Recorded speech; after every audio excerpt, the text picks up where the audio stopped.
Mini auto house. Timmapur नाम के गांव में नवीन और विनय नाम के दो भाई रहते थे।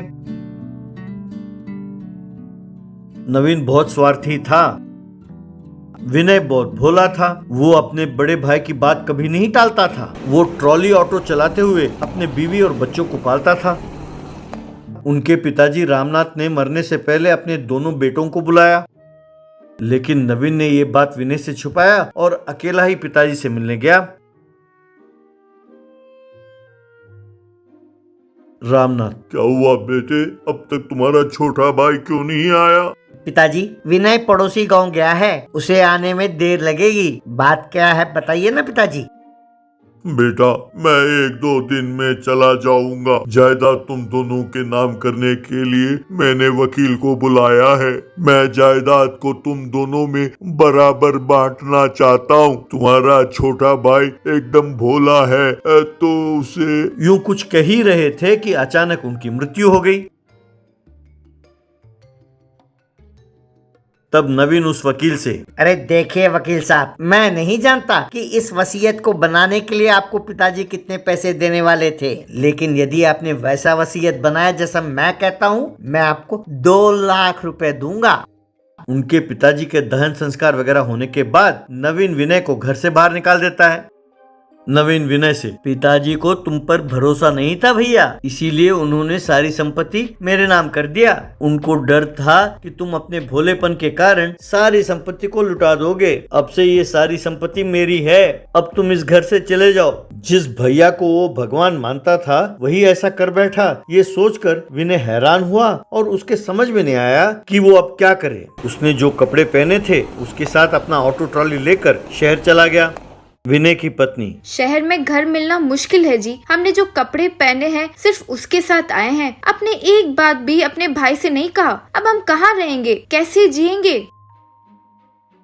देखो सीता, मुझे इस बात का गुस्सा नहीं है कि मेरे भाई ने मुझे धोखा दिया है। अगर उसने मांगा होता तो मैं खुद सारी संपत्ति उसके नाम कर देता, लेकिन मुझे इस बात का दुख है कि मेरे भाई ने कहा कि मैं अपने भोलेपन के कारण सारे जायदाद को लुटा दूंगा। इस ऑटो ट्रॉली के अलावा हमारे पास कुछ और नहीं है। अब यही हमारा घर है। मैं इस ऑटो ट्रॉली को घर की तरफ बदल दूंगा और हमारे जीने के लिए मेरे पास एक उपाय है। ये एक ऑटो स्टैंड है। यहाँ पर ऑटो गाड़ियां सवा कर रुकती हैं, लेकिन यहाँ पर खाने के लिए ठीक से कोई प्रबंध नहीं है और साथ वाले गली में खाना बहुत महंगा है। कभी कभी मैं भी बिना खाए सो जाता था। अब अगर हमने कम दाम में उन्हें रात का खाना बनाकर खिलाया तो लॉरी, वैन, ट्रक ड्राइवर सब आकर यहीं खाएंगे। विनय का ये उपाय सीता को बहुत अच्छा लगा और वो मान गई। उसने अपने गहने गिरवी रखे और ऑटो को मिनी ऑटो हाउस में बदल दिया।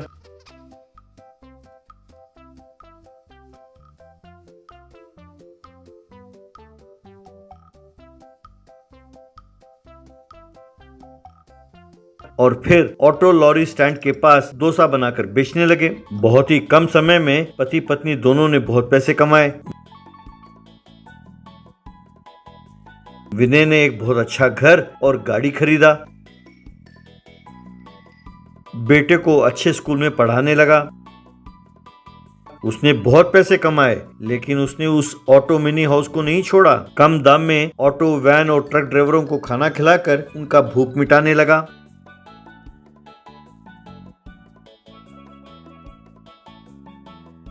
एक दिन एक ऑटो वाला, भाई साहब, आपने इतने पैसे कमाए लेकिन फिर भी आपने डोसा का दाम नहीं बढ़ाया। आप वाकई महान हो। देखो भैया, मैं भी एक ऑटो ड्राइवर हूँ। अच्छा खाना ना मिलने पर कई रातों को मैं भूखा सोया हूँ। मैं नहीं चाहता कि वही हालत मेरे और कोई ऑटो वाले भाई का हो, इसीलिए मैं ये मिनी ऑटो ढाबा चलाता हूँ।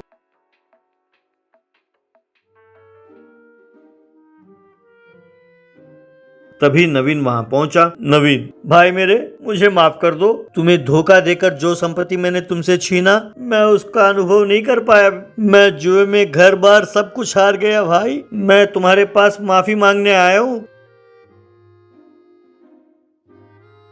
भाई साहब, पिताजी के बाद आप ही घर के बड़े हैं। मुझे आपसे कोई शिकायत नहीं है। आपके लिए भी मैं यहाँ एक छोटा सा ढाबा खोल कर देता हूँ। भाभी और बच्चों के साथ आप यहाँ आ जाइए। दुकान चलाते हुए आप खुशी खुशी रहिए।